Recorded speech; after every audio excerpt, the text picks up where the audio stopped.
ٹھیک ہے ٹھیک ہے کچھ رکھ دیجیے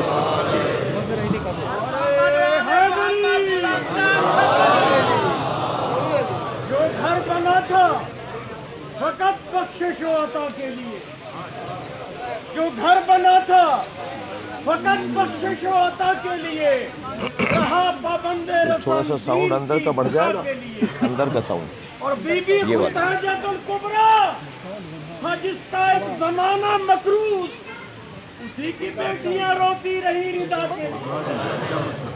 فاتحہ. بسم اللہ الرحمن الرحیم. الحمد للہ رب العالمین الرحمن الرحیم مالک یوم الدین. ایاک نعبد و ایاک نستعین اهدنا الصراط المستقیم صراط الذین انعمت علیہم غیر المغضوب علیہم ولا الضالین. صل علی محمد وآل محمد. اعوذ باللہ من الشیطان الرجیم. بسم اللہ الرحمن الرحیم. الحمد للہ الذی لا یبلغ مدحته القائلون ولا يحصي نعماءه العادون ولا يعدي حقه المجتهدون الذي ليس لصفته حد محدود ولا نعت موجود ولا وقت معدود ولا أجل ممدود فطر الخلائق بقدرته ونشر الرياح برحمته. الصلاة والسلام على الرسول المسدد المصطفى العمجد المحمود الأحمد سيدنا ومولانا ومولى الكونين جد الحسن والحسين عاني أبا القاسم محمد.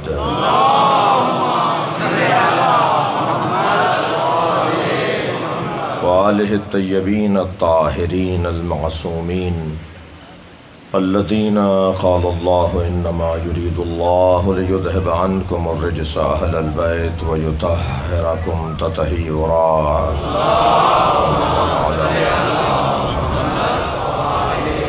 ولعنة الله على أعدائهم أجمعين من يوم عداوتهم إلى قيام يوم الدين. أما بعد قال الحكيم في قرآن الكريم. بسم الله الرحمن الرحيم. وقال ربكم ادعوني استجب لكم ان الذين يستكبرون عن عبادتي سيدخلون جهنم داخرين. صلوات.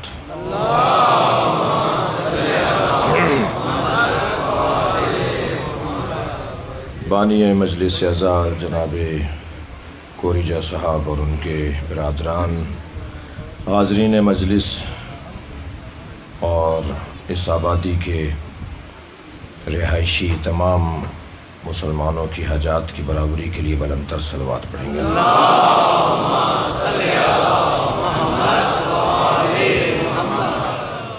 سورہ مبارکہ غافر کی آیت کریمہ نشان اس کا 60 ہے، 60ویں آیت ہے. حضرت مولانا علامہ زمین نقوی صاحب کے بعد میرے سینئر ہیں، میرے بڑے ہیں، میرے لیے قدر مشکل ہے. علماء کرام تشریف فرمائے ہیں، صاحبان دقت بیٹھے ہیں، اہل علم بیٹھے ہوئے ہیں. آپ سب کے ساتھ اللہ کی بارگاہ میں دعا ہے کہ اللہ ہماری اس پرشکوہ اور نورانی مجلس کو اپنی بارگاہ میں قبول فرمائے. اور جو بانی نے انتظام کیا تھا، قدر ان کی توقع سے زیادہ انتظام اور بہتر ہونا چاہیے تھا. اگر جو کوتاہی، خامی، کمزوری ہو تو اسے درگزر فرمائیں گے. اللہ اپنے کلام میں ارشاد فرما رہا ہے، وقال ربکم، اور کہا تمہارے رب نے. یہ ذہن میں رہے کہ اللہ کو صفت ربوبیت بہت عزیز ہے. وہ چاہتا ہے مجھے پکاروں مگر رب کہہ کر پکاروں. الحمدللہ رب العالمین. جی حمد ہے اس اللہ کے لیے، اب جب اللہ کہہ دیا تھا تو اس کے بعد کوئی بات ہی باقی نہیں رہی تھی نا. لیکن اسے صفت ربوبیت اتنی عزیز ہے کہ الحمدللہ، حمد ہے اللہ کے لیے جس کی اور تجلی یہ ہے کہ وہ عالمین کا رب ہے. کیونکہ لفظ اللہ جو ہے اسم جلالہ پروردگار عالم کا سب سے زیادہ مشکل ہے اسے سمجھنا. لفظ اللہ کو سمجھنا سب سے زیادہ مشکل ہے. پھر اللہ میں بھی اگر ہو جائے تو اور مشکل ہے. وہ آخری ہا اگر آ جائے، ہوا، قل ہوا اللہ احد، یہ جو ہوا ہے نا، ہو جسے اولیاء الہی ہو کہہ کے یاد کرتے ہیں، یہ اور زیادہ مشکل ہو جائے گا. خود لفظ اللہ اسم جلالہ پروردگار جو مستجمع جمع صفات ہے، تمام صفات الہیہ کا اگر ایک جگہ پر دم، طاقت، توانائی، قدرت بنائی جائے تو اسے لفظ اللہ کہتے ہیں. تو اسم جلالہ پروردگار میرا مجمع سنی مجمع بھی ہے الحمدللہ، اور ہم سب مشترکہ طور پر بیٹھے ہوئے ہیں. اور یہ بھی طے ہے کہ مجلس اعزا امام حسین کی شیعوں کی ملکیت نہیں ہے. شیعہ امام حسین کے ذکر کے مالک نہیں ہیں. شیعہ امام حسین کی مجلس کے عزاداری کے مالک نہیں ہیں، نوکر ہیں. اور نوکروں کو اوقات میں رہنا چاہیے. جی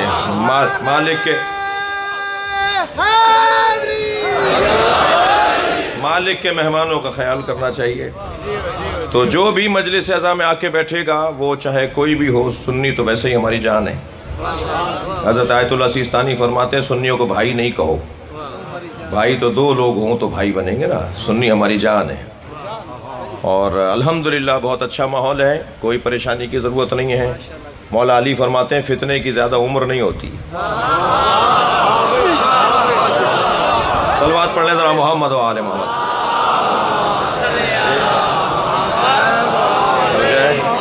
اس سے بہتر اور بلند صلوات نبی کی ذات.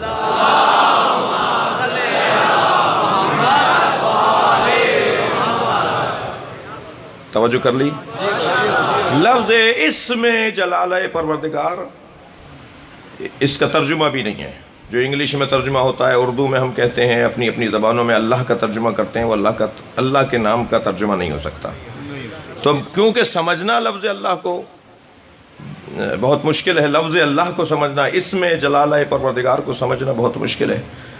اور تو اب اس کو تجلی اسی کیا ہے، کیسے سمجھیں. لہذا فوراً کہا الحمدللہ رب العالمین. تمہیں یہ تو سمجھ میں آتا ہے کہ کائنات کو پالنے والا کون ہے، جو تمہیں کھلا رہا ہے، جو آسمانوں کو چلا رہا ہے، جو زمین کو زندہ رکھے ہوئے ہے. وہ جو کائنات کو پال رہا ہے، جو تمہیں پال رہا ہے، وہی اللہ. رب کی جو صفت ہے، آپ قرآن مجید کی دعائیں جو انبیاء کرام نے اللہ کی بارگاہ میں دعائیں کی ہیں، ان دعاؤں کو ذرا دیکھیے گا ایک دفعہ جا کر. تو دسیوں دعائیں ہیں جو انبیاء کرام کی قرآن میں نقل ہوئی ہیں، وہ بھی صفت ربوبیت کے ذریعے. ربنا ربی، جی اچھا لگتا ہے اللہ کو کہ مجھے رب کہہ کر پکارو. وہ چاہتا ہے مجھے پکارو تو رب کہہ کر پکارو. اہل دقت بیٹھے ہیں، ایک جملہ ہدیہ کر رہا ہوں، اللہ ہمارا خالق بھی ہے اور رب بھی ہے. اگر اس نے صرف بنا کر چھوڑ دیا ہوتا نا تو پھر تسلیس اور غلو اور تقصیر کی طرف ماحول چلا جاتا. پروردگار عالم نے ہمیں خلق بھی کیا ہے اور پال بھی وہی رہا ہے. اور اس کے پالنے کا جلوہ یہ ہے کہ ابھی بچہ دنیا میں آتا نہیں ہے کہ اس کے مزاج کے مطابق غذا کا انتظام پہلے ہو جاتا ہے. اس کی ربوبیت کا تقاضا یہ ہے، دقت چاہوں گا، وہ ربوبیت بے معنی ہدایت، وہ ربوبیت بے معنی رزق دینا. اس کی ربوبیت کا تقاضا یہ ہے کہ ابھی آدمی پیدا نہیں ہوئے کہ آدم کو خلق کر دیا. جی ہدایت لینے والے بعد میں آئیں گے، ہدایت دینے والا پہلے آیا ہے. دیکھیے دو کام تو پروردگار عالم نے، تھوڑا سا آپ کو تکلیف رہے گی، دو کام تو پروردگار عالم نے اپنے اوپر واجب قرار دیے ہیں. دو واجب اللہ نے اپنے اوپر واجب کیے ہیں. ہم پہ بہت ساری چیزیں واجب کی ہیں، مگر دو چیزیں کم سے کم اس وقت میرے بیان میں، دو چیزیں اللہ نے اپنے اوپر واجب کی ہیں. پہلی چیز، زمین پر کوئی ہلنے والا، رینگنے والا، جنبندہ، متحرک وجود نہیں ہے ما من دابۃ فی الارض الا علی اللہ رزقها، مگر اس کے رزق کی ذمہ داری اللہ کی ہے۔ اللہ نے اپنے اوپر واجب کیا ہے کہ وہ ہمیں رزق دے۔ اگر ہلنے والا کوئی وجود ہے، متحرک کوئی وجود ہے، تو قرآن کہہ رہا ہے کہ رزق کی ذمہ داری اللہ پر ہے۔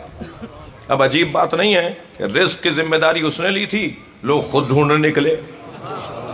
اطاعت کی ذمہ داری ہم پر ڈالی تھی، ہم نے اس پہ چھوڑ دی کہ اللہ معاف کر دے گا۔ تو اللہ کا کام یہ ہے کہ وہ ہمیں رزق عطا کرے۔ دوسرا واجب جو اس نے اپنے اوپر رکھا وہ ہے ہدایت۔ انا علینا للہدا، مجھ اللہ پر واجب ہے کہ میں تمہیں ہدایت دوں۔ انی جاعل فی الارض خلیفہ، مجھ پر لازم ہے کہ میں زمین پر، محاوراتی بات کر رہا ہوں، زمین پر خلیفہ قرار دینا اللہ کا کام ہے۔ انی جاعلک للناس اماما، اے ابراہیم میں تمہیں لوگوں کا امام بنا رہا ہوں۔ اگر کوئی میرا بزرگ ایک مرتبہ کہہ دے کہ یہ کام میرا ہے تو احتیاط کا تقاضا نہیں ہے کہ مجھے کرنے سے پہلے اس سے پوچھ لینا چاہیے؟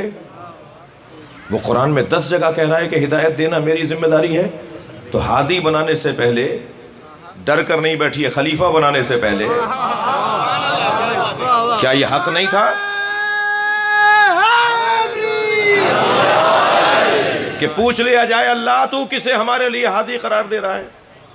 دوسری ذمہ داری ہدایت کی اللہ کی، ہدایت کی ذمہ داری اللہ کی۔ اب وہ جو ربوبیت کے تقاضے ہیں وہ انتہائی سنگین ہیں، انتہائی حسین ہیں۔ اس ذات کردگار نے ہمیں پالنے کا وعدہ کیا ہے۔ 2 ہی بچے کا نعرہ اسلام کا نعرہ نہیں ہے۔ 2 ہی بچے اچھے کا نعرہ اسلام کا نعرہ نہیں ہے۔ کیوں بھائی 2 بچے؟ کیوں 2 ہی بچے؟ کہنے لگے جی پلیں گے کہاں سے، کھلاؤں گا کہاں سے، ان کی پرورش اور ان کی زندگی کے تقاضے کہاں سے پورے کروں گا؟ یہ جو جملہ کہہ رہا ہو نا تو اس کو آپ ایک موٹا سا جواب یہ دیا کیجئے کہ تمہیں کس نے پالا ہے؟ تمہارے آباء و اجداد کو کس نے پالا ہے؟ کیا رزق تم خود ڈھونڈ کر لاتے ہو یا رزق دینے والا اللہ ہے؟ جب اللہ ہے تو پھر وہی تمہاری اولاد کو پالے گا۔ ہاں یہ ضرور سوچو کہ تم بچوں کی تربیت کیسے کرو گے۔ اگر تربیت نہیں کر سکتے ہو تو 1 بھی زیادہ ہے، اور اگر تربیت کر سکتے ہو تو 15 بھی کم ہے۔ یہ کیا بات ہوئی کہ جی 2 ہی بچے اچھے؟ میں انتہائی مبارک سماعتوں کو ایک جملہ ہدیہ کر رہا ہوں۔ عزیزان گرامی، اگر 2 ہی بچے اچھے کا نعرہ قبول کر لیا جائے تو ابو طالب کے 4تھے بیٹے کو علی کہتے ہیں۔ ہمیں علی نصیب نہیں ہو۔ صلوات پڑھیں گے محمد و آل محمد۔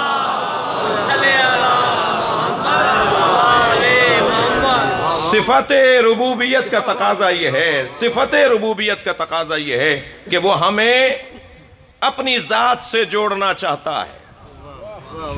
خبردار کسی اور دروازے پہ نہ جانا، کسی اور دروازے پہ جاؤ گے تو گمراہ شمار کیے جاؤ گے، نامراد شمار کیے جاؤ گے۔ آنا تو میرے دروازے پر آنا۔ میں یہی کہہ دیتا ہوں، زیادہ لمبا آپ کو نہیں اس منزل پہ روکوں۔ میرے دروازے پر آنا، کہیں اور نہ جانا، اور میرے دروازے کو حسین کہتے ہیں۔ السلام علیکم۔ اللہ اکبر۔ یہ باب اللہ ہے، اللہ کا دروازہ ہے، یہ اللہ کا دروازہ ہے۔ اللہ ملتا ہے۔ اللہ اکبر۔ کبھی غور کیا کہ حسین کے نام پہ اتنا مجمع کیوں جمع ہوتا ہے؟ کسی شخصیت کے نام پر اتنا بڑا مجمع اگر جمع ہوتا ہے تو وہ امام حسین کے نام پر۔ ابھی تو ہمارے ہاں ایک وقت میں ایک شہر میں 10 مجلسیں ہو رہی ہوتی ہیں، تب یہ حالت ہوتا ہے، تب یہ حالت ہے۔ اور اگر سارے شہر میں ایک ہی مجلس ہو، مجمعوں کی بنیاد پر کوئی ہمیں روب میں نہیں لا سکتا۔ ہم نے نہیں معلوم،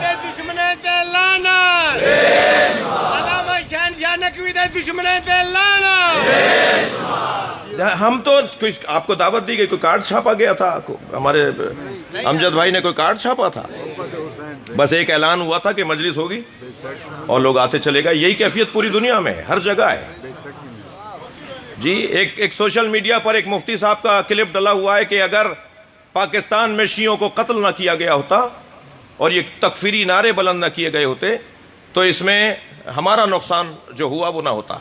اپنے لیے کہنے لگے 70 سال پہلے، 50 سال پہلے، 40 سال پہلے آسٹریلیا میں، کینیڈا میں، لندن میں، امریکہ میں امام بارگاہ نہیں تھا.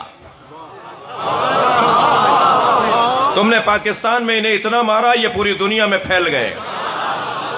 ہمارا کوئی نقصان نہیں ہوا، ہمارا کوئی نقصان نہیں ہوا. ہمیں تو سمجھ لے اگر کوئی تو ڈبل پی ایچ ڈی ہو جائے.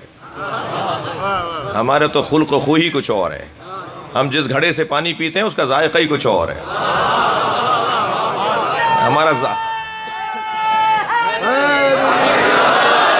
ہمارا انداز سوچنے کا کچھ ہے. ہماری چال بتاتی ہے کہ کون جا رہا ہے، ہمارا حلیہ بتاتا ہے، اور ہونا بھی ایسے ہی چاہیے.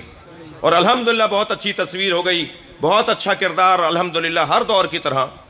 تو بات یہ نہیں ہے، بات یہ ہے کہ پروردگار عالم کا احسان ہے کہ وہ ہم پر کرم فرمائے. تو دروازہ اللہ تک پہنچنے کا یہ گھرانہ. اور میں آپ کو ایک جملہ اور کہہ دوں، جس دروازے پر آپ بیٹھے ہیں نا اسے اچھا دروازہ ویسے بھی کوئی نہیں ہے. دنیا کہاں بیٹھی ہے مجھے اس سے غرض نہیں ہے، مگر ہم جہاں بیٹھے ہیں وہاں سے جنت کا رستہ بنتا ہے، وہاں سے کامیابی کی راہیں نکلتی ہیں. یہ کیسے ممکن ہے کہ کوئی 70 سال سے عباس با وفا کی وفا سن رہا ہو اور وہ بے وفا ہو جائے؟ یہ کیسے ممکن ہے کوئی حضرت علی اکبر کی بابا پہ قربانی سن رہا ہو اور وہ باپ کے ساتھ بے ادب ہو جائے؟ یہ کیسے ممکن ہے کوئی حضرت قاسم کی چچا پہ قربانی سن رہا ہو اور وہ رشتوں کی پاسداری چھوڑ دے؟ یہ کیسے ممکن ہے کوئی جناب رباب پہ روتا ہو اور اس کے گھر کی عورتیں وفادار نہ ہوں؟ بھائی 2 گھنٹے اگر میں گلاب بیچنے والے کی دکان پر بیٹھ کر آؤں نا تو 4 گھنٹے تک میرے اندر سے گلاب کی خوشبو آتی ہے. جو 70 سال سے حسین حسین کر رہا ہے اس میں حسین کی سیرت کیسے نہیں آئے گی؟ کردار حسینی.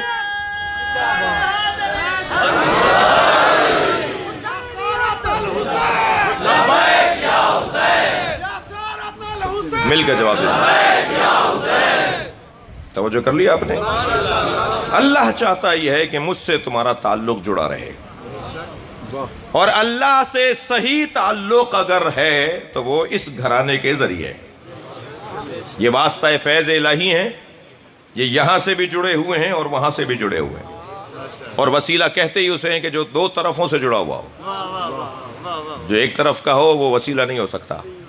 ان کا تعلق یہاں سے بھی ہے اور وہاں سے بھی ہے. جملہ ہدیہ کر دوں، یہاں سے تعلق کو بشریت کہتے ہیں اور وہاں سے تعلق کو نورانیت کہتے ہیں. یہ خاکی بشر نہیں ہے، نوری بشر ہے. اور وہاں سے تعلق یہ ہے کہ وہاں کے احکامات یہاں لاتے ہیں، اور یہاں سے تعلق ہے کہ یہاں کے حاجات وہاں لے جاتے ہیں. ہم ان کے دروازے پر آ کر جب اپنی حاجت کو رکھتے ہیں تو ہمیں یہ یقین ہے کہ پروردگار عالم ان کی سنتا ہے، کیونکہ یہ مقرب درگاہ ہے. میرے مولا ایک رستے سے گزر رہے ہیں، مولا امام جعفر صادق علیہ السلام.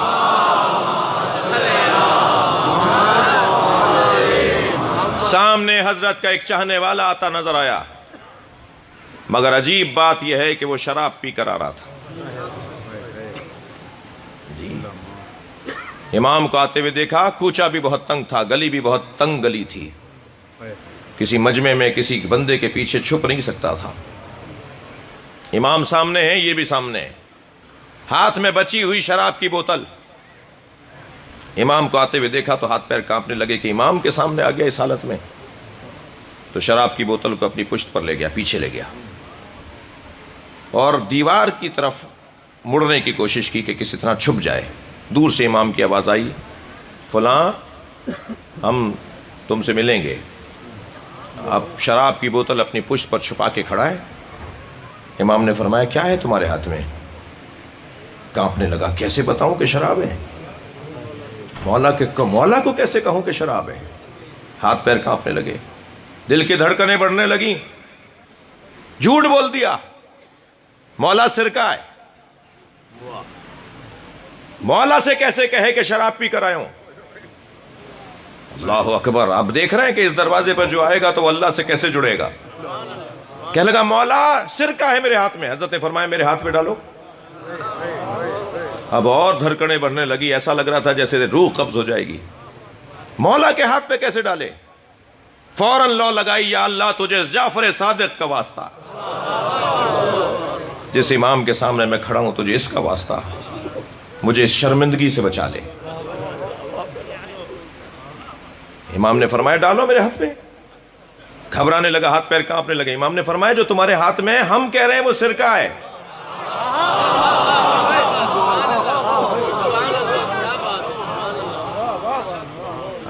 میں ان لوگوں سے مخاطب ہوں، میں کوئی تشویق معصیت کرنے کے لیے ممبر پر نہیں آ سکتا کہ گناہوں کے کوئی حوصلہ افزائی کروں، گناہ گاروں کو حوصلہ بخشوں، نہیں، مگر گناہ گاروں کو مایوس کرنا بھی اس ممبر کا کام نہیں ہے۔ اگر کوئی گناہ ہو گیا ہے، کوئی خطا ہو گئی ہے، کوئی غلطی ہو گئی ہے، نہیں ہونا چاہیے، بھئی غلطی ہے تبھی تو چھپ کے کر رہے ہو۔ اگر صحیح بات ہوتی، عبادت ہوتی، کام صحیح ہوتا تو سب کے سامنے کرتے نا۔ یہ مخفی کرنا اپنے کام کو بتا رہا ہے کہ ہم پشیمان ہیں، نادم ہیں، یہ اچھا کام نہیں ہے۔ اللہ اکبر، تھکے بیٹھے تو نہیں ہیں؟ ایک بہت بڑا نام ہے حضرت آیت اللہ محمد حسین بروجردی علی اللہ مقامہ۔ جی، حرم حضرت معصومہ میں بالائے سر کی طرف جب جائیں گے، مسجد اعظم کی طرف جب آپ رخ کریں گے تو وہاں حضرت آیت اللہ بروجردی کی قبر ہے، مزار ہے۔ حضرت آیت اللہ بروجردی صاحب کرامت مجتہد، حضرت آیت اللہ عراقی، یہ آیت اللہ العظمی عراقی نہیں، آیت اللہ احمد عراقی، یہ محمد علی عراقی تھے، احمد عراقی، حافظ نہج البلاغہ اور حافظ صحیفہ سجادیہ تھے۔ میں کچھ محفلوں میں ان کی خدمت میں بیٹھا ہوں، آیت اللہ تقیئی کے گھر پر یخچال قاضی میں ان کی خدمت میں تھا، تو انہوں نے جو مجھے خود میں نے سنا ان کے کان سے، وہ آیت اللہ بروجردی کے خاص شاگردوں میں سے تھے۔ وہ کہنے لگے کہ جب ہندوستان سے، اور اس وقت میں پاکستان کی تشکیل نہیں ہوئی تھی، جب مرجعیت آیت اللہ بروجردی کی تھی، تو کہا ہندوستان سے، یعنی اس خطے سے، آپ کے علاقے سے، بر صغیر سے جب کوئی زائر آتا تھا تو آپ کے علاقوں کے لوگوں کا طریقہ یہ ہے کہ خاص طور پہ سید کو، سادات کو جھک کے ملتے ہیں، تو اور مرجع تقلید تھے، علی الاطلاق مرجع تھے۔ جب آیت اللہ بروجردی سے کوئی جھک کر پاکستانی یعنی بر صغیر کے لوگ ملتے تھے تو ان کے ہاتھ میں چھوٹی سی چوب ہوتی تھی، ایک عصا ہوتی تھی ان کی، تو وہ مارتے تھے، روکتے تھے کہ نہیں، میرے پیروں کو ہاتھ نہیں لگاؤ۔ تو کہنے لگے ساری زندگی جھکنے والوں کو وہ روکتے رہے، جب میں نے انہیں قبر میں اتارا، آیت اللہ عراقی فرماتے ہیں جب میں شاگرد تھا ان کا، وہ فرماتے ہیں کہ میں نے جب انہیں قبر میں اتارا تو میرا دل کہنے لگا کہ ساری زندگی تو انہوں نے کسی کو پیروں کو ہاتھ لگانے نہیں دیا، آج اچھا موقع ہے میں ان کے پیروں کا بوسہ دے دوں۔ تو کہنے لگے میں جھکنے لگا نا ان کے پیروں کی طرف تو وہ پیر سمیٹنے لگے۔ اس سطح کا عالم، اس کیفیت کا عالم، ان کے استاد کیسے ہوں گے؟ جو اس سطح کا عالم ہو اس کے استاد کیسے ہوں گے؟ اچھا، اسی میں وہ آیت اللہ عراقی فرما رہے ہیں جب میں تلقین پڑھنے لگا، وہ فرماتے ہیں تو مجھے آواز آنے لگی کہ کوئی میرے ساتھ پڑھ رہا ہے۔ کہنے لگا فرمان لگے میں قسم کھا کے کہتا ہوں کہ میرا ذہن یہ کہہ رہا تھا کہ باہر کھڑے ہوئے لوگ جو قبر کے باہر کھڑے ہیں ان میں سے کوئی ساتھ میرے پڑھ رہا ہے، دہرا رہا ہے، لیکن میری توجہ ہوئی کہ وہ خود میرے ساتھ پڑھ رہے تھے۔ آیت اللہ بروجردی خود میرے ساتھ جملے دہرا رہے تھے۔ اس سطح کے صاحبان کرامت لوگ، ان کا استاد کیسا ہوگا؟ ان کے استاد کا نام ہے آیت اللہ قشقائی، اصفہان کے اور قشقا کے رہنے والے آیت اللہ قشقائی۔ 40 سال تک موسیقار گٹار بجاتے ہیں، تار بجاتے ہیں، گاتے ہیں، بجاتے ہیں، ڈھول بجاتے ہیں، مجمع جمع کرتے ہیں، گانا سناتے ہیں، سکے مل جاتے ہیں، چوروں پہ چوکوں پر چاراہوں پر کھڑے ہو کر کچھ موسیقی کا اظہار کرتے ہیں، کوئی تعلق دین سے نہیں، دور دور تک کوئی تعلق شریعت سے نہیں۔ وہ تار ٹوٹ گیا جو تار بجا بجا کے گانا گاتے ہیں، گٹار کا تار ٹوٹ گیا، روزگار ہی بند ہو گیا۔ آ گئے اصفہان کے شہر میں، چوک پر پہنچے تو ایک موچی بیٹھا ہوا تھا، چوک کے اوپر بیٹھا ہوا تھا، اس کے قریب جا کے کہنے لگے بھائی میری آلت موسیقی جو ہے، آلہ موسیقی جو ہے، اس کا تار ٹوٹ گیا ہے، کوئی کاریگر جانتے ہو اس شہر اصفہان میں تو یہ تار جوڑ دے؟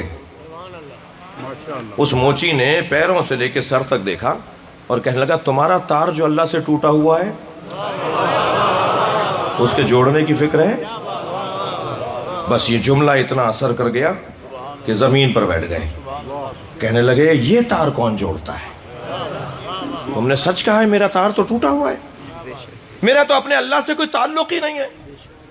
یہ میرا تار کون جوڑے گا؟ تو مدرسے کی طرف اشارہ کر کے کہا وہ جو سامنے دروازہ دیوار نظر آ رہی ہے یہ مدرسہ ہے، اس کے اندر بہت سارے بزرگ بیٹھے ہوئے ہیں، یہ سب تار جوڑنے والے۔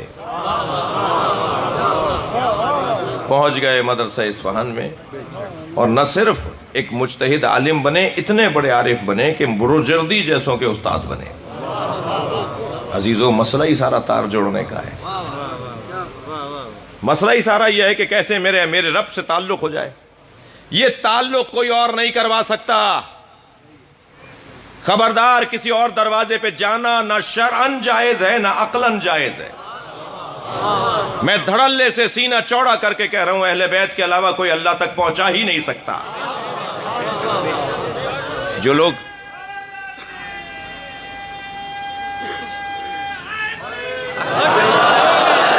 میں بڑے اطمینان کے ساتھ یہ جملہ آپ کی خدمت میں عرض کروں، اگر کوئی آپ کو یہ کہتا ہوا نظر آئے کہ ہمیں ڈائریکٹ اللہ سے بات کرنی چاہیے، ہم وسیلے کو نہیں مانتے، ہمیں اللہ کی مدد چاہیے اور اللہ ہی سے بات کرنی چاہیے، وسیلے کی کوئی ضرورت نہیں ہے، تو میں آپ سے گزارش کروں گا، پہلا سوال تو اس سے یہ کیا کریں، تم نے اپنا چہرہ آئینے میں دیکھا ہے؟ تمہاری حیثیت ہے کہ تم ڈائریکٹ اللہ سے بات کرو؟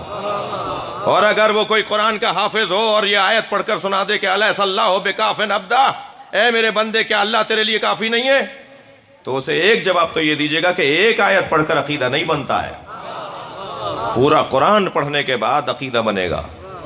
ہاں یہ آیت موجود ہے، مگر اسی قرآن کے اندر یہ آیت بھی موجود ہے، قل رب ادخلنی مدخل صدق واخرجنی مخرج صدق، اے میرے حبیب مجھ سے یہ دعا مانگو کہ یا اللہ مجھے ہر کام میں سچائی کے ساتھ داخلہ عطا فرما، سچائی کے ساتھ خارجہ عطا فرما، وجعلنی من لدنک سلطانا نصیرا، اور اپنی جانب سے مجھے مضبوط مددگار عطا فرما۔ بتاؤ وہ مددگار کون ہے؟ وہ کون ہے کہ جس کو اللہ اپنے حبیب سے کہہ رہا ہے مجھ سے مانگو؟ اگر اب تک کسی کو سمجھ میں نہیں آیا ہے تو ہم مجلس اسی لیے کر رہے ہیں کہ سمجھائیں علی کیا ہے۔ یہ وہ ذات ہے کہ جو اللہ تک، میرے مولا نبی کا فرمان، یا علی ما عرف اللہ الا انا وانتا، اللہ کو کوئی نہیں جانتا، کوئی حق معرفت ادا نہیں کر سکتا مگر میرے اور تمہارے۔ وما عرفنی، اور کوئی مجھے نہیں پہچانتا، الا اللہ وانتا، سوائے اللہ کے اور سوائے اللہ کے اور تمہارے علاوہ مجھے کوئی نہیں جانتا۔ اور آخری جملہ ما عرفکا یا ما عرفکا، کلاہما صحیح کہتے ہیں بعض بزرگ، ما عرفکا الا اللہ وانا، اور علی تمہیں کوئی جان ہی نہیں سکتا سوائے اللہ کے اور میرے۔ یہ بحث ختم کیجئے کہ وہ مقصر ہے اور وہ غالی ہے۔ غالی کی بھی تعریف آ گئی ہے، بہار الانوار میں علامہ مجلسی نے لکھ دی ہے روایت، اور مقصر کے بارے میں بھی۔ ہم سب اہل بیت کی بارگاہ میں قاصر ہیں، قاصر اور ہے، مقصر اور ہے۔ ہمیں جرأت ہی نہیں ہے، ہمارے اندر توانا ہی نہیں ہے کہ ہم اہل بیت کے فضائل کا حق ادا کر سکیں، ان کے پہچاننے کا دعویٰ کریں۔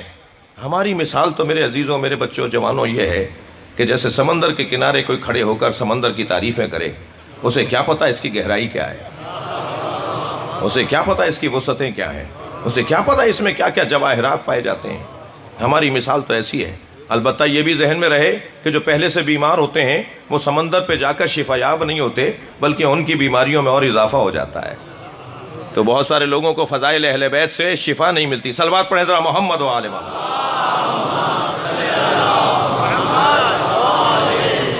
اللہ چاہتا ہے کہ میرے ساتھ جڑو، میرے ساتھ تمہارا تعلق گہرا ہو جائے، اور یہ تعلق گہرا جب ہوگا کہ جب میرا مولا سے تعلق گہرا ہوگا۔ اپنے مولا سے تعلق کو گہرا کرنا ہے تاکہ مولا کے ذریعے سے اللہ سے تعلق گہرا ہوتا چلا جائے۔ وقال ربکم، تمہارے رب نے کہا، ادعونی، سب مل کر مجھے پکارو۔ اللہ سب کو فقیر دیکھنا چاہتا ہے۔ مجھے اندازہ ہے بہت دیر سے بیٹھے ہیں، اللہ ہم سب کو فقیر دیکھنا چاہتا ہے۔ اللہ کرے ہم سب فقیر ہو جائیں۔ الہی آمین بولیے۔ اللہ کرے 2 کروڑ کی گاڑی سے اترنے والا بھی فقیر ہو جائے۔ کیوں گھبرا کے لا یامین کہہ رہے ہیں؟ فقیر مانگنے والے کو نہیں کہتے بھائی، وہ جو مانگ رہے ہوتے ہیں نا روڈوں پہ چوکوں پہ کھڑے ہو کر، وہ فقیر نہیں ہے، ذلیل ہیں۔ فقیر تو آج مجھے تو مل ہی نہیں رہا، بہت مشکل سے ملتے ہیں فقیر۔ آپ کو مل جائے تو مجھے ضرور ملوائیے گا۔ اکا دکا کوئی سارے ڈیرہ غازی خان میں شاید ایک دو ہی فقیر ملیں جن کی میں بات کر رہا ہوں۔ مولانا میں ایک جگہ سے ٹنڈو آدم جا رہا تھا سانگڑ سے، پھاٹک کے اوپر ہماری گاڑی ہلکی ہوئی تو اسی حلیے میں ہم فقیروں کی اولاد ہیں، آپ جانتے ہیں، اور دعا بھی فرمائیں۔ آج کل ہاسپٹل میں ہیں، آئی سی یو میں تھے، اب روم میں آ گئے ہیں۔ اللہ میرے والد کو، آپ کے سب عزیزوں کے مریضوں کو شفا عطا فرمائے۔ اور میں جب پرسوں ان سے ملنے گیا کہ میرے پنجاب کے سفر ہیں، مجھے اسلام آباد جانا ہے فلاں، تو میں جاؤں یا نہیں جاؤں، کیا کروں؟ مجھ سے کہنے لگے کہ مولا کا ذکر تو ہمیں مرنے کے بعد بھی کرنا ہے، تو میرے بچے اگر اس لیے ذکر چھوڑ دیں کہ میں بیمار تھا تو میں مولا کو کیا جواب دوں گا؟ تو اون صاحب کو بھی کہا کہ آپ جائیے، وہ بھی باہر ہیں کہیں، تو توجہ ہے حضرات کی۔ تو ایسے اسی حلیے میں، آپ کو پتا ہے فقیر آدمی ہے، اسی حلیے میں بیٹھا تھا اپنے سواری میں، تو پھاٹک پہ ایک فقیر کھڑا تھا، دور سے آواز دے کر کہنے لگا یا علی مدد۔ تو مجھے بھی وہ اپنا لگا، میں تو ویسے ہی اس کا تھا، تو میں نے فوراً اس کو جواب دیا مولا علی مدد، کیونکہ بہرحال اسماعیلی برادران سلام نہیں کرتے، صرف یا علی مدد بولتے ہیں، تو ان سے تو بہرحال اچھے ہیں نا جو سلام بھی کریں اور یا علی مدد نہ بولے، تو بہرحال ان سے تو کوئی بات ہو سکتی ہے نا تھوڑی بہت۔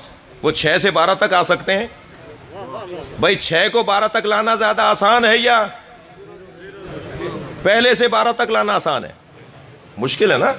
تو میں نے آواز دے کر، وہ اگرچہ بعد میں نے اس سے کہا تم نے سلام کیوں نہیں کیا، اس نے کہا نہیں میں سلام کرنے والوں میں سے ہوں، میں نے بس تمہیں روکنے کے لیے پہلے یہ جملہ کہہ دیا، اور مجھے اچھا لگا۔ میں نے کہا جی کچھ خدمت کروں آپ کی؟ کہنے لگا نہیں میں کچھ دوں۔ یقین جانیے میں نے اپنے دوست سے کہا گاڑی روک دو بھائی، سائیڈ لگاؤ، پہلا فقیر ملا ہے۔ فقیر تو مانگنے والے ہوتے ہیں ہمارے ہاں، یہ کنٹھے کلابے ڈالے بیٹھا ہے، کشکول گلے میں لٹکائے بیٹھا ہے، کہہ رہا ہے کچھ دوں۔ میں نے کہا جی عطا کیجئے۔ کہنے لگے پتہ ہے زہد کسے کہتے ہیں؟ حسین جملہ۔ کہنے لگا معلوم ہے زہد کسے کہتے ہیں؟ میں نے کہا نہیں آپ سے سنوں گا، آپ سے مانگا ہے، آپ دیں گے مجھے۔ کہنے لگے زہد کی 7 منزلیں ہیں، جب تک 7 منزلوں سے گزرو گے نہیں زاہد نہیں کہلاؤ گے، اور جب زاہد نہیں ہوگے تو ولی نہیں بن سکتے، اور جب تک ولایت کا مزہ نہیں لوگے علی سمجھ میں نہیں آئے گا۔ اللہ اکبر، بڑی بڑی گہری باتیں۔ میں نے کہا جی عطا کیجئے زہد کی منزلیں مجھے۔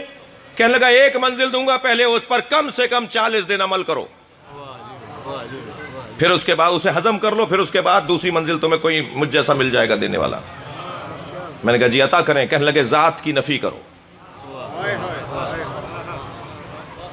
تھکے بیٹھے ہیں آپ، اپنے ذات کی نفی، اپنی ذات کی نفی کرو۔ میں کچھ بھی نہیں ہوں، میری کوئی حیثیت نہیں ہے۔ میرے مولا نہج البلاغہ میں فرماتے ہیں جب تمہارے منہ پر کوئی تعریف کرے تو اپنے آپ سے کہو کہ میں تو اس سے اپنے آپ کو زیادہ جانتا ہوں، اور میرا اللہ تو مجھے بھی مجھ سے زیادہ جانتا ہے۔ اپنے آپ کو سمجھاؤ۔ اے محمد حنفیہ جاؤ اس اونٹنی کے گھٹنے کاٹ کر آؤ۔ علی کے جہاد کا رنگ ہی کچھ اور تھا۔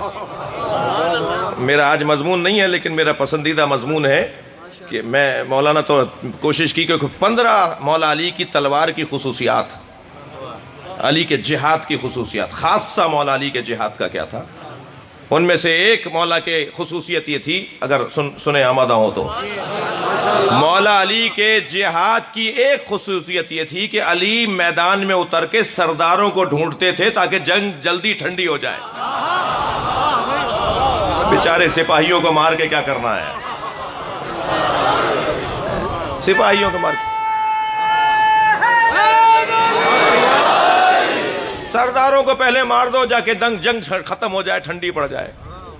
تو علی میدان میں اتر کر ڈھونڈتے تھے وہ سردار ہے، وہ فلاں قبیلے کا سردار ہے، پہلے انہیں جاؤ، ان کے اوپر مار کے آؤ، اور ایک ہی لمحے میں، کچھ ہی لمحوں میں مولا سرداروں کو مارتے تھے، جنگ ٹھنڈی پڑ جاتی تھی۔ جس میدان میں 40 دن تک فتح نہ ہو، جو میدان 39 دن تک فتح نہ ہو، وہ ایک دن میں کیسے فتح ہو گیا؟ سردار کو مار دیا، جنگ ختم ہو گئی. بیچارے غریبوں کو مار کے کیا کرنا ہے؟ جو سرداروں کے روب میں آئے ہیں، جو ان کی وجہ سے آئے ہیں. دل کر رہا ہے ایک روایت سنا دوں. مولانا اجازت. جنگ بدر کرائے کا قاتل لے کر آئے مشرکین. اسے کوئی غرض نہیں تھی مشرکوں کے ایجنڈے سے، مگر خود مشرک تھا، کافر تھا، مسلمانوں کا دشمن ضرور تھا، مگر ایجنڈے سے کوئی تعلق نہیں تھا کہ مارنا ہے جنہوں نے اعلان نبوت کیا ہے اور ان کے ساتھیوں کو قتل کرنا ہے. نام ہے نوفل ابن خویلہ، بہت بڑا پہلوان جس کا میدان میں اترنا پورے لشکر کو ایک روب میں ڈال دیتا تھا. بڑا نام تھا، بڑا پہلوان تھا، بڑا ڈاکو تھا، اونٹ کا بچہ اٹھا لینے والا آدمی، گھوڑے کے بچے کو گھوڑے کو پھینک دینے والا آدمی، اس انداز کا آدمی. وہ جنگ بدر میں لے آئے کرائے کا قاتل کہ بھئی تمہیں اتنے پیسے دیں گے، چل کے وہاں مار کے آؤ. اچھا یہ طریقہ آج کا نیا نہیں ہے کہ مارنے والے کو پتہ ہی نہیں ہوتا میں مارنے کسے جا رہا ہوں. اسے تو پیسہ دیا جاتا ہے کہ اتنے پیسے ملیں گے، چلو فلاں کو مار دو. اور اب بھی ماحول ایسا بنانے کی کچھ نہ سمجھ دوستوں نے کوشش کی. پاکستان کے اندر ایسا ماحول بنا دیا کہ وہاں بھی وہی مارے گا اور یہاں بھی وہی مارے گا، یعنی دونوں کا قاتل ایک ہی ہوگا اور دونوں پھر لڑ رہے ہوں گے. خدا کے واسطے سمجھداری کا ثبوت دینا ہے، میری ملت کو بھی، ہماری قوم کو بھی اور ہمارے بھائیوں کو بھی. اللہ ہمیں بصیرت عطا کرے، سمجھداری عطا کرے. دقت چاہوں گا عزیزو. لے آئے نوفل ابن خویلہ کو میدان میں. جیسے ہی اعلان ہوا کہ وہاں سے کون کون سردار آئے ہوئے ہیں اور جنگ شروع ہونے کو تھی، ڈھول بجایا جا رہا تھا، طبل بجایا جا رہا تھا، نقارہ جنگ بجا دیا گیا تھا. تو سرکار کو کسی نے آ کے بتایا کہ نوفل بن خویلہ بھی آیا ہے. تو جیسے ہی نبی مکرم کو معلوم ہوا نوفل آیا ہے تو آپ نے دونوں ہاتھوں کو اٹھا کے مناجات کرتے ہوئے کہا اللہم اکفنی نوفلا، یا اللہ ہمیں نوفل سے نجات عطا فرما. یہ کہہ کر سرکار نے اپنی دعا کو مکمل کیا. مولا علی نے یہ جملہ سن لیا. جنگ آگے بڑھی، جنگ بہت آگے بڑھی، کافی دیر گزر گئی جنگ چلتے ہوئے. تو سرکار ایک جگہ کھڑے ہو کر کچھ ڈھونڈنے لگے. تو کسی صحابی نے پوچھا یا رسول اللہ آپ کیا ڈھونڈ رہے ہیں؟ فرمانے لگے من لے علم بنوفلا، کسی کو نوفل کے بارے میں خبر ہے کہ وہ کہاں ہے؟ تو دور سے مولا علی کی آواز آئی یا رسول اللہ میں نے اسی وقت مار دیا تھا.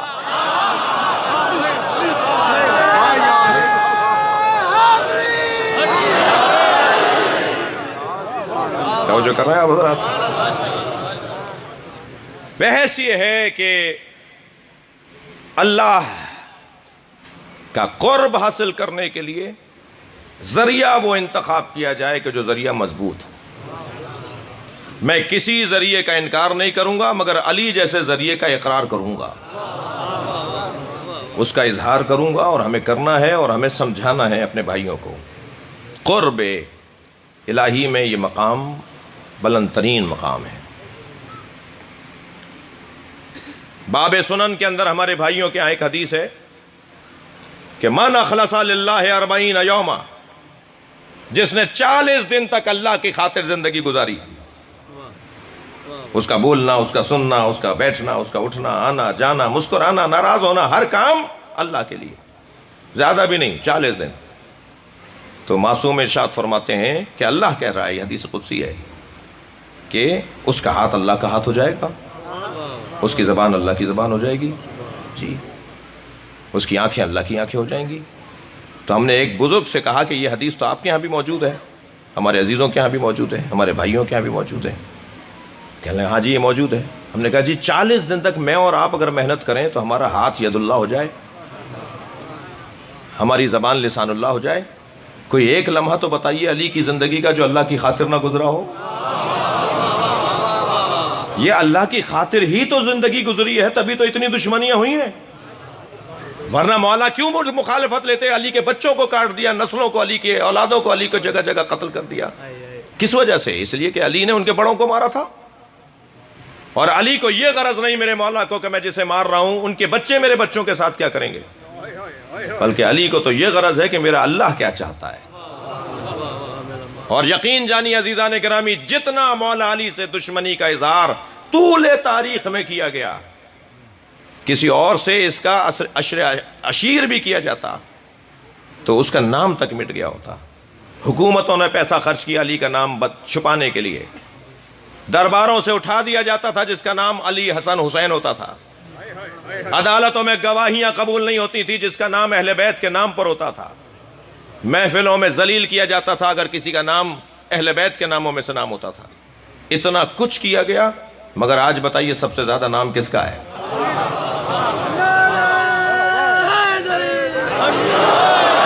کبھی غور کیا حضرت عباس باب الحوائج کیوں ہیں؟ جو اپنی ذات کی نفی کرے اسے اللہ باب الحوائج بنا دیتا ہے.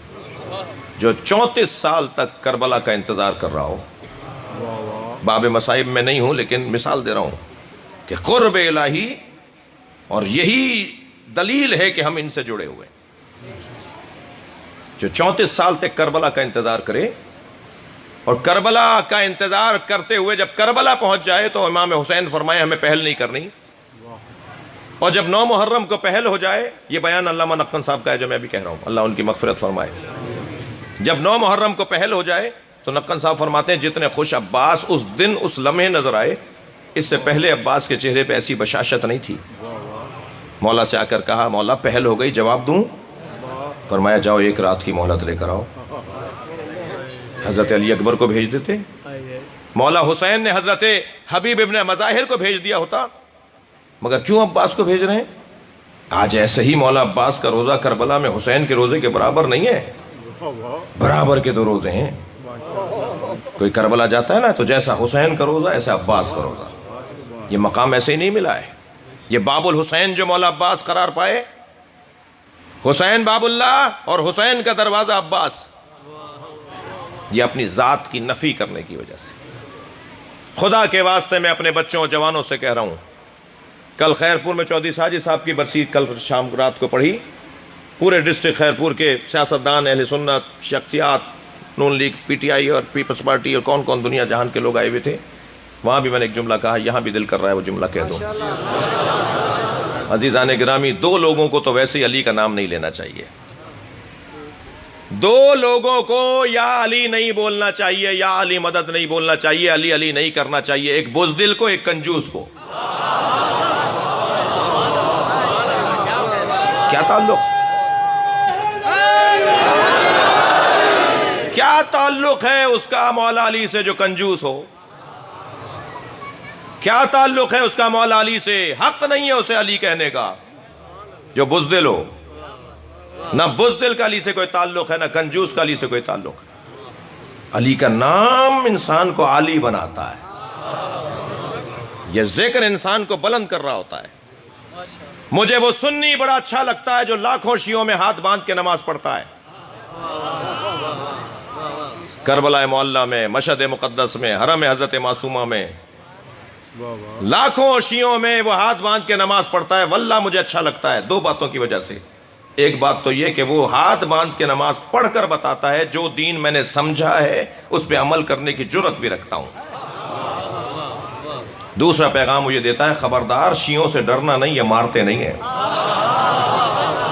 لاکھوں شیعوں میں بھی اگر اکیلے ہوگے کچھ نہیں ہوگا. یہ آپ کی بہترین تصویر ہے جو اہل بیت کے ذکر نے عطا کی ہے. توجہ کیا آپ نے؟ مگر مجھے وہ شیعہ بہت عجیب لگتا ہے کہ جو جب چاہتا ہے ہاتھ باندھ لیتا ہے. ایک صاحب مجھ سے کہنے لگے ہم نے بہت سنی دیکھے ہیں جو شیعہ ہوئے ہیں. میں نے کہا میں نے بہت شیعہ دیکھے ہیں جو سنی ہوئے ہیں.